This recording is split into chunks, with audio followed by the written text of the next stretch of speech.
Why are the Celtics struggling so much? Can Brad Stevens figure out the proper lineups? Does this all center on Kyrie taking more of the reins? The only question left is, say it with me, you in? Hey sports fans, Coach Nick here, and welcome to the BBALL Breakdown Podcast. Today I am pleased to bring on the show, hashtag best friend of the pod, Jared Weiss, who covers the Celtics for The Athletic and is currently driving with us. So Jared, thanks for hopping on the call with me. I mean, for my best friend, I have to do it, obviously. Yes, absolutely. I mean, you've been on more times than we can count, and it's time to talk about what's wrong with the Celtics, although perhaps you're not even so sure there's anything wrong.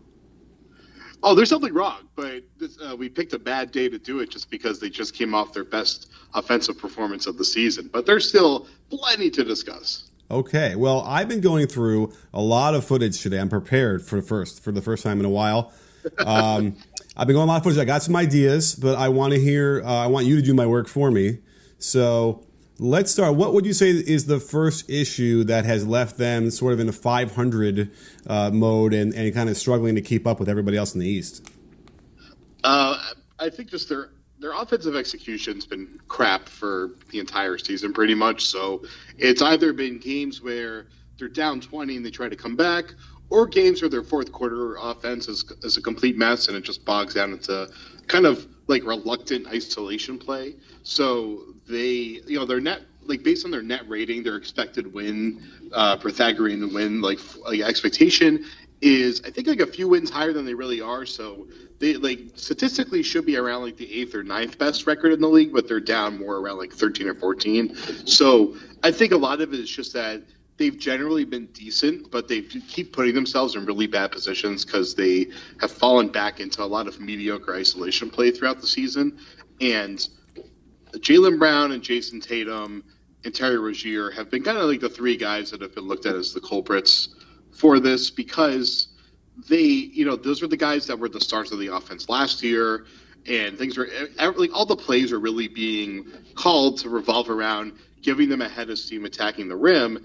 And now they're kind of going, for the most part, at least especially Tatum and Brown, they're kind of back into the similar role that they were in at the beginning of the season last year. But they've gotten a lot better as on-ball scorers at this point, who happen to be pretty ice-cold, and their moves haven't been working too well to start the season. So they're trying to do what they were doing when they were the focal points of the offense, when really the offense is calling for them to be more of just kind of a grab-and-go, shoot quick, catch up or spot up kind of player, and they're struggling to figure out how to make it work. But I actually think Tatum and Brown have been showing signs that they're getting back into rhythm over the past couple of weeks. Brown got hurt, so he was out last game. He basically busted his ass falling out of the sky, and he has a bruised tailbone. So maybe he'll play on Friday against Cleveland. I would be surprised if he played, just because what's the point of playing him in that, especially in that game, when they're trying to get him healthy so he can actually have a good year. So I think they should hold him out of that one. But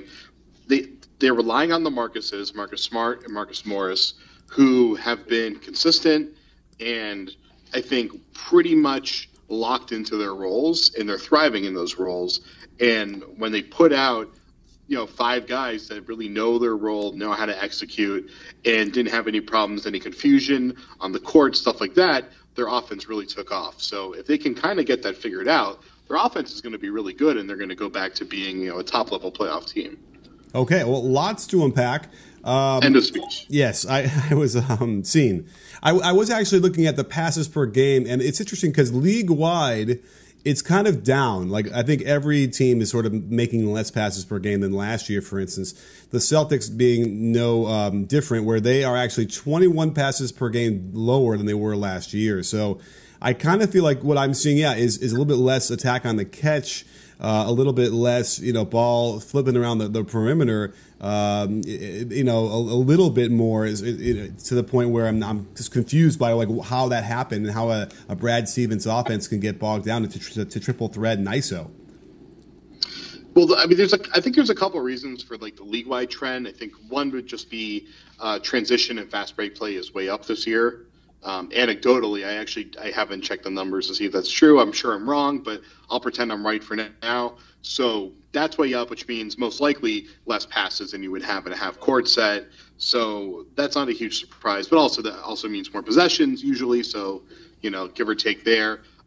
More foul calls on kind of like off ball stuff because of the points of emphasis. So I'm assuming that the free throw rate is probably up this year, which means less plays where you're working the ball. The funny thing is the Celtics haven't benefited from either of those trends because the Celtics get to the line less than almost everybody in the league.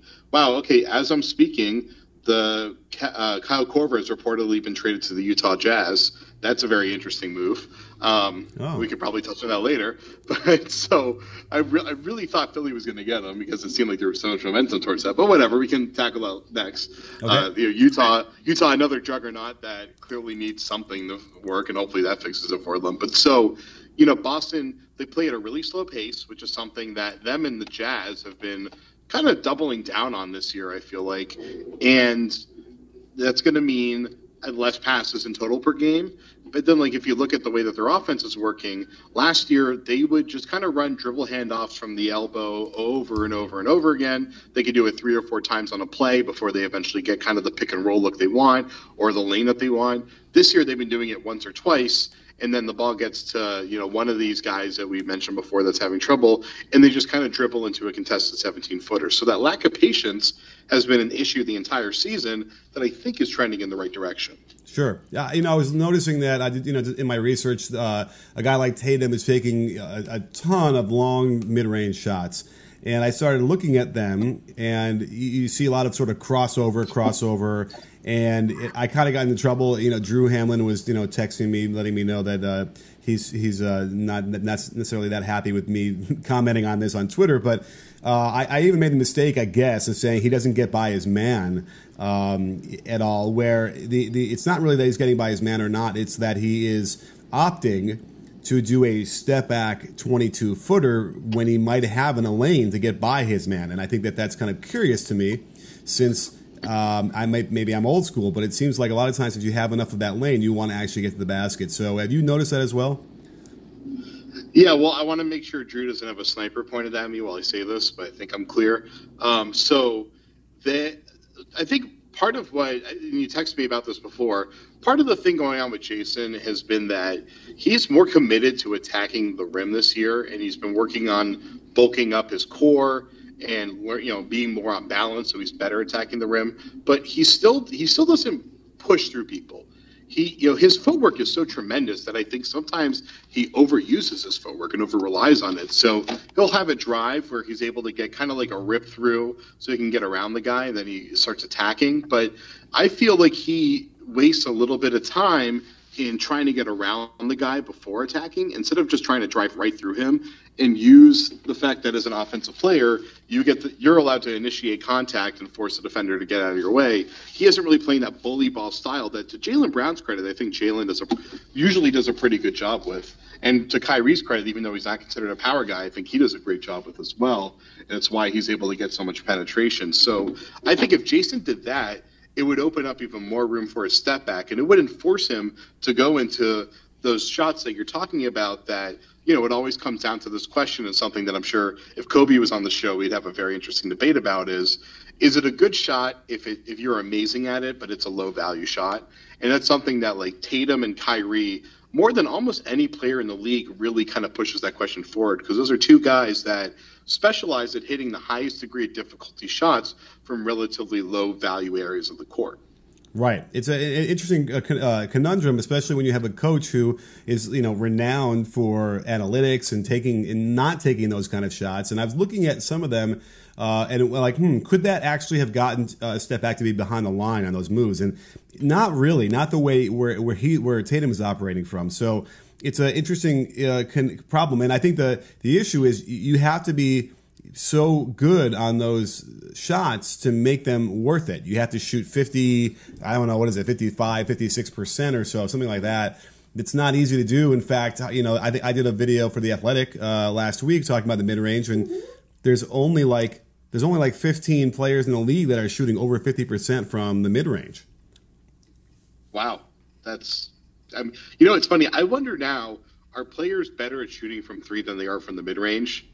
Is it a matter, like, is it a practice thing that guys are more, because, you know, it's like how guys are really uncomfortable shooting from 10 feet. They either want to pull up from 15 or get all the way to the rim because it's that weird nether region where you're not, it's too close for you to put up a soft shot, but too far for you, or like, you know, you can't follow through, that kind of thing. I wonder if the mid-range is becoming like that for a lot of wing players now. Yeah, well, I mean, I think it's a combination of that, and because I'm not even talking about like the short mid-range, which is kind of cool because Cleaning the Glass has, they actually, you know, they call it short mid-range and long mid-range.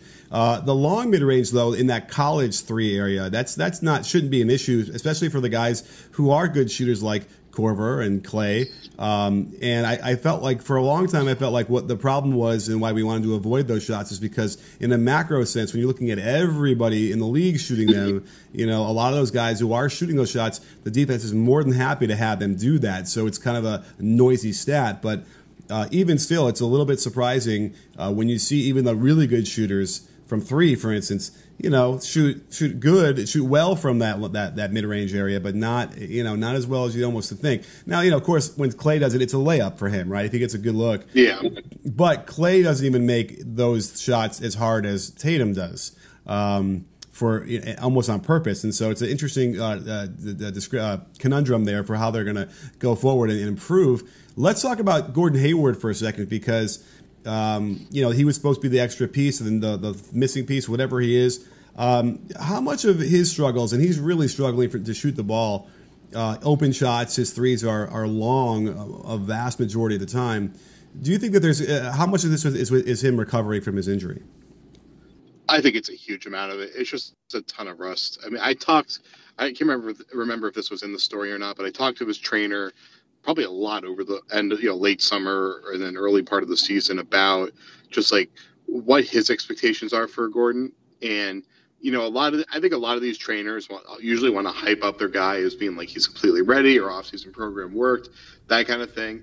And his trainer, Jason Smethers, has been like really clear about people need to understand how to be patient because, like, obviously patience is not a virtue of the modern NBA fan or really the modern American, basically. But so, you know, I said before the season that Hayward is probably not going to look good until Christmas.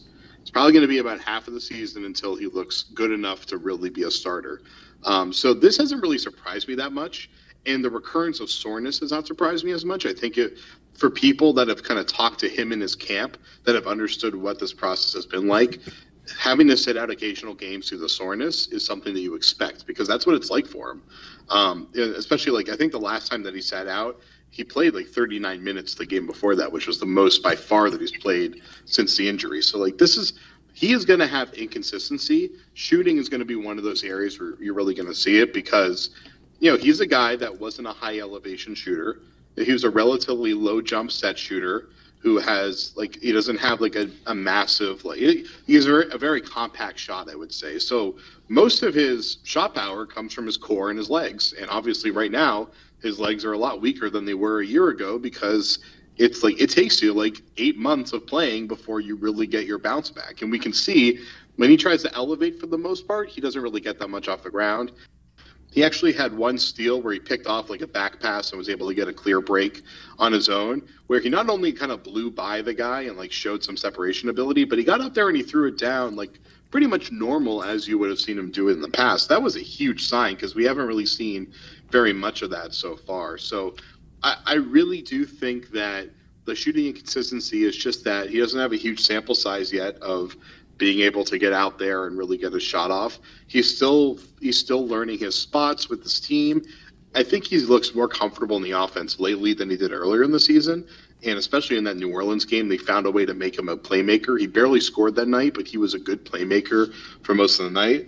And they're still kind of toying around and experimenting with him, but I'm not going to draw any conclusions about where he's at until basically the start of 2019. Fair enough. And while it may take Gordon Hayward another month or two to get into tip-top shape, you can look and feel your best right now by using Hims, a new wellness brand for men. The equivalent of long 2-point shots is letting your hair thin out and go bald. So get proactive and avoid the hair loss that 66% of men start to suffer by age 35. The solution? Visit forhims.com, where you can take care of hair loss, skin care, and sexual wellness. My hair looks thick, the skin under my eyes smooth, and the permanent smile on my wife's face are all thanks to Hims. They connect you with real doctors and medical-grade solutions, so you can avoid the waiting room and awkward exams in your underwear.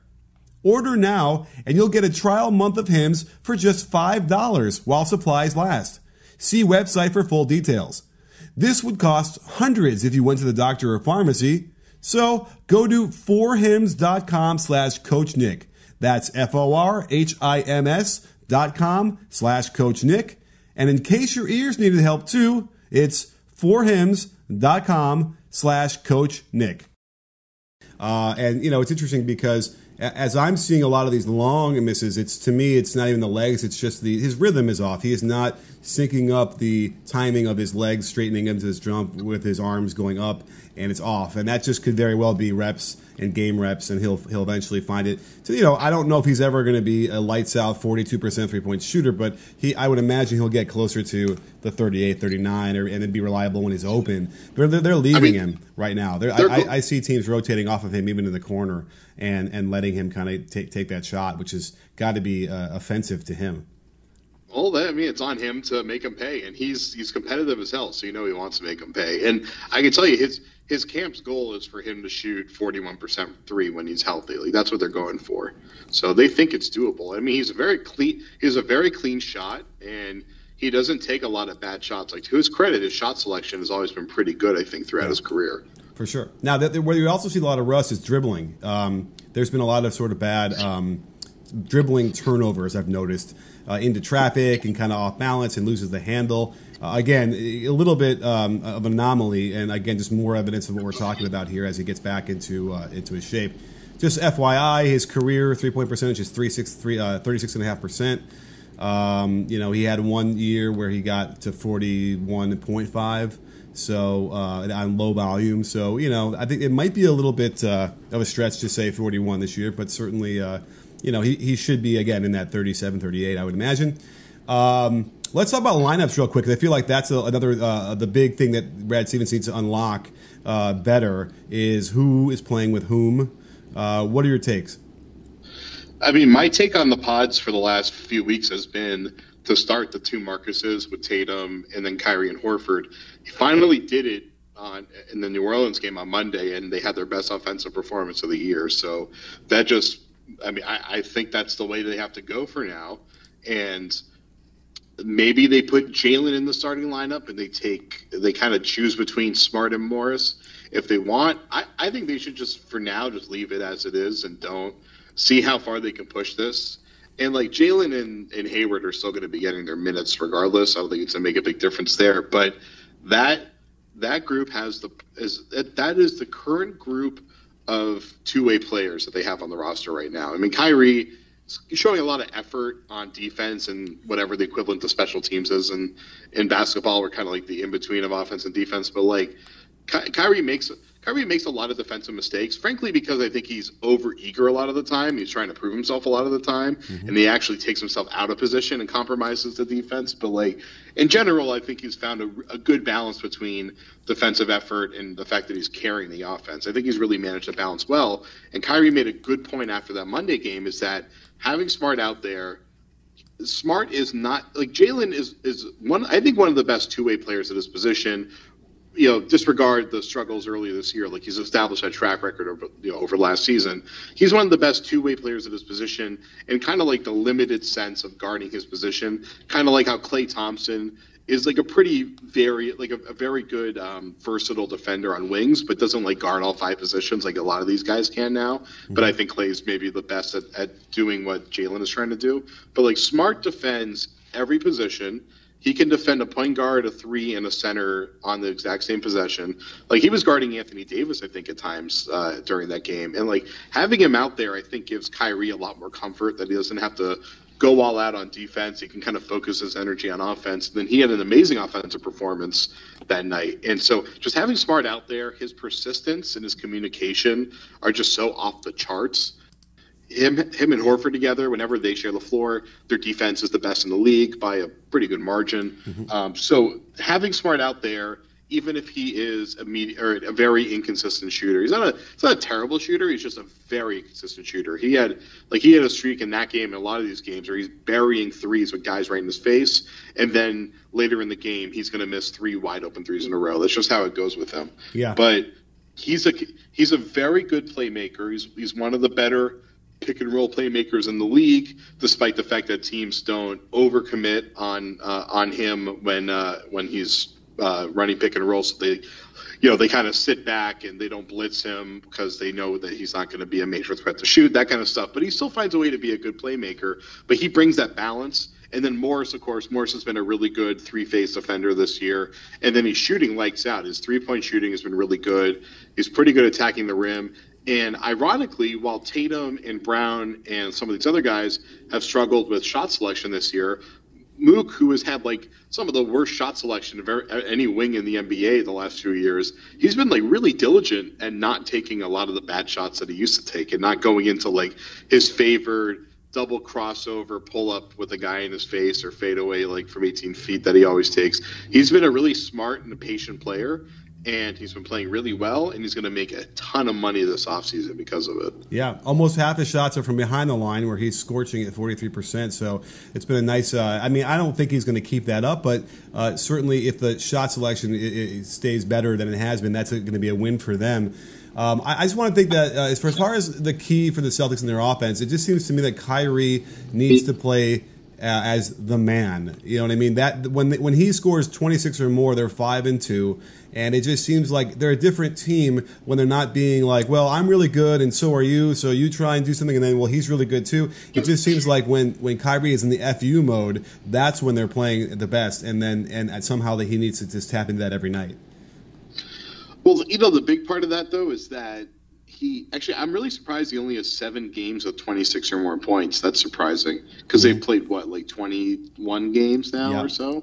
Yeah. So that's, you figured it'd be more, but whatever. I mean, for one, don't forget he's coming off a knee surgery. He's still finding his rhythm. He's still working himself into shape. He's definitely made progress since the beginning of the year, but he's not all the way there yet. But he's another one of these guys that likes to fall back into some poor shot selection, but these are his signature shots. His favorite shot in the entire game is a sidestep, kind of turning fadeaway 3 from the right elbow. And it's the worst. It's just the most difficult shot imaginable. It's so hard. He doesn't even get a ton of separation. He's stepping back into a tight corner in the base, against the sideline where it's easy for him to go out of bounds. It never works, but he loves taking those high degree shots where he can show that he's one of the best shot makers of his era. And I think that he's kind of, I compare him to Isaiah Thomas all the time because the year before he got here, or to Boston, Isaiah had one of the most efficient scoring seasons in NBA history. Him, Steph Curry, and Kyle Lowry all became I think it was one of the first times in NBA history that someone had a usage rate over 30 and a true shooting percentage over 60. It was something like that. I can't remember the stat, but so Isaiah was the ultimate epitome of a super efficient scoring point guard. All of his shots were coming over screens from the 3-point line, or he was getting to within 5 feet and he was throwing his body into someone to draw a foul. And Kyrie is kind of the opposite style for the most part, where he loves to kind of meander in the whole in-between area and kind of toy with guys.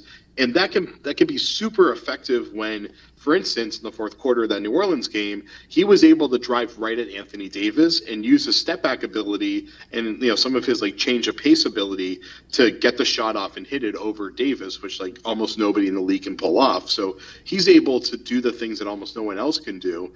But I think Kyrie's starting to learn and get used to more and more that for him to win MVP, which he can still turn it around and be a major MVP candidate, and for him to kind of achieve the level of greatness and have the team actually be a legitimate title contender, he's got to be more satisfied with being kind of simple and efficient and rigid And we're starting to see a little bit more of that. And so I don't think it's necessarily about him taking 20 shots a game, especially because he has a lot of mouth that he's responsible to feed. And it's more important for him to keep all those guys satisfied so that they're all in a rhythm. And that's when they actually achieve that level of greatness that they're capable of, that they've been so ridiculously far from so far.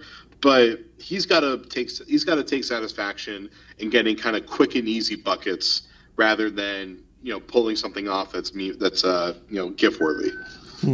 Well, okay, I don't know if I agree, but I hear you.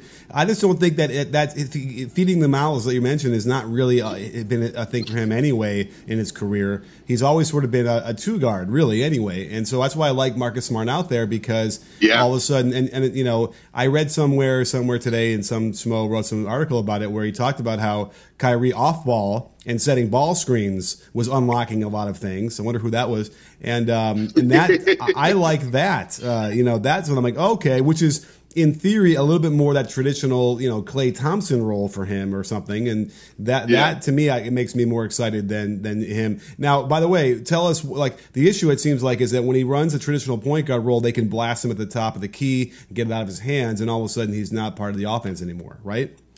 Yeah, well, so, I mean, what he was doing is like what they did with Steph, I think a lot last year, right? Where teams were blitzing and they were showing two at him when he was coming over the screen. So either the screener pops really far out and then you throw it over to him, but that's obviously kind of like, that's very predictable, so the team can figure out how to help with that. So Stevens is like, screw it, let's just take the ball out of Kyrie's hands and use him as a screener, which is what I wrote about in The Athletic. That's what he's hinting at. And so Kyrie as a roll man is really fascinating because he has such great body control. He can kind of get into like a downhill sprint, and you can slip him that pocket pass, which Smart and Hayward were doing really, really well in the fourth quarter of that game. And Kyrie can stop on a dime, he can pop and shoot from there, or he can keep going and continue the play on. So, whether he or Horford is the roll man, either way, the Celtics have the potential in the fourth quarter to have a really good distributor that can kind of shoot from anywhere, and that's what makes them, so potentially potent. But I like that Stevens is trying to find ways, and frankly, I think Kyrie enjoys this, of trying to mix it up so that Kyrie's not predictable. And if you want to get to the mindset of one of the best coaches in the NBA, then you have to check out the coaching polos they have at Fanatics. I'm wearing one right now, and it's by far the most comfortable shirt I own, and I love the design. Fanatics is the world's largest collection of officially licensed fan gear from all the leagues, teams, and players you love. There's a gigantic sale happening right now over at Fanatics.com, and you can get jerseys, sweatshirts, winter jackets, backpacks, tons of apparel and gear, all branded with your favorite team and or player. And if you buy a jersey of a player that gets traded within 90 days, they'll replace that jersey with another player from that team or your favorite player's jersey on their new team. They've got thousands of products for college and pro hoops fans. Join Fanatics Rewards today and earn fan cash on every purchase. And get free shipping through December 31st by using my link, fanatics.com/Coach Nick. That's fanatics.com/Coach Nick, and get free shipping through the end of the year. The whole point of what I was saying before is like Kyrie, while he has so many variations to what he can do, I think it's relatively predictable a lot of the time.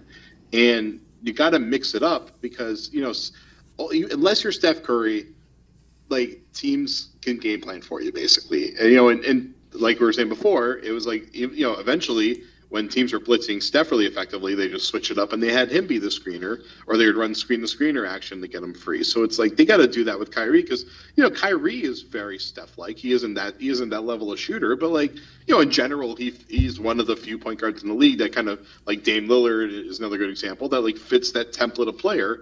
And he should be able to do all that kind of stuff that Steph can do. What makes Steph so great is that Steph is willing to not have to make a highlight play every single time so he can be ruthlessly efficient, and that's how he scores 30 a game instead of 25 a game. Right. Well, a lot of interesting things to I guess keep our eye on and just sort of be patient about for the Celtics and see if they're going to get in the conversation, because certainly the Raptors have dropped the gauntlet and have shown that they're the ones who seem to deserve to make the finals this year above all else in the East. So I'm anxious to see what's going to happen. Do you think a trade might happen?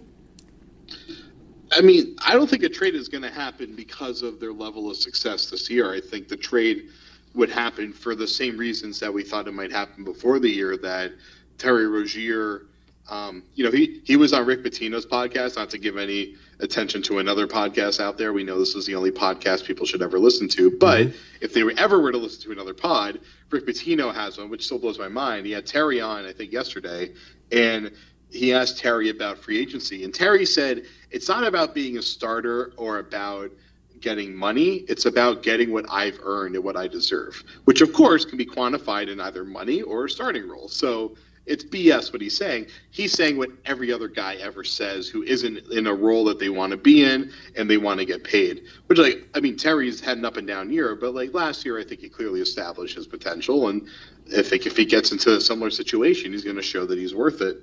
The Celtics, their impetus to trade him is either one, if he tells them you got to trade me because I'm going to go get an offer from Phoenix that's going to be way beyond what you're willing to match, and I'm going to leave next year, so you should trade me now. And by the way, Phoenix was trying to get him throughout August and September. I mean, they were negotiating, they were throwing offers at Boston, I think, pretty frequently throughout that time period. This has been kind of reported already, but Phoenix is trying to get Terry. They're trying to get a lot of point guards, but Terry is very high on their list of actually obtainable targets.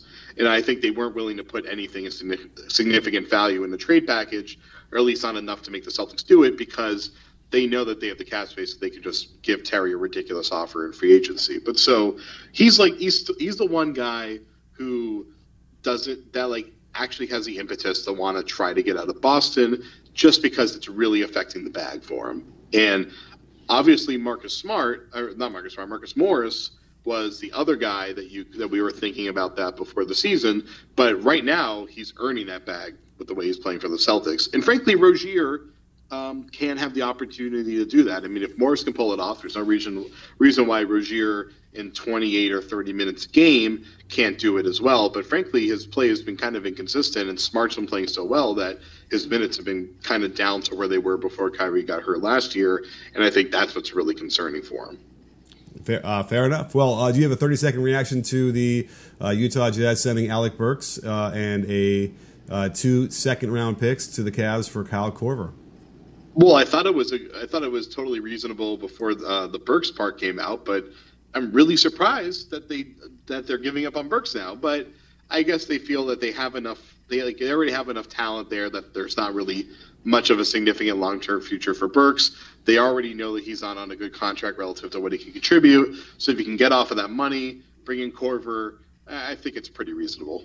Yeah, I mean, I think that the Jazz clearly need something. I don't know if Korver is the something or not, but they need something to straighten them out. I think they've been struggling. It's worth a video on them too, I think. But it's interesting that the Cavs are going to now bank on another former Jazz player to finally achieve his potential, and we'll see. Maybe that will work. Rodney Hood's putting up numbers this year, so I'm sure Burks will as well. Yeah, and all of a sudden you throw Kevin Love out there if he ever gets healthy, and they could be relevant. So we'll see. But speaking of relevancy, Jared, you are Mr. Relevant, and I can't thank you enough for coming on and giving us a very thorough breakdown of what's happening with the Celtics. Love you, bro. Love you too. And don't forget, sports fans, at BBALL Breakdown, we're not a channel, we're a conversation. You in? Are you in, Jared? Oh, I'm in.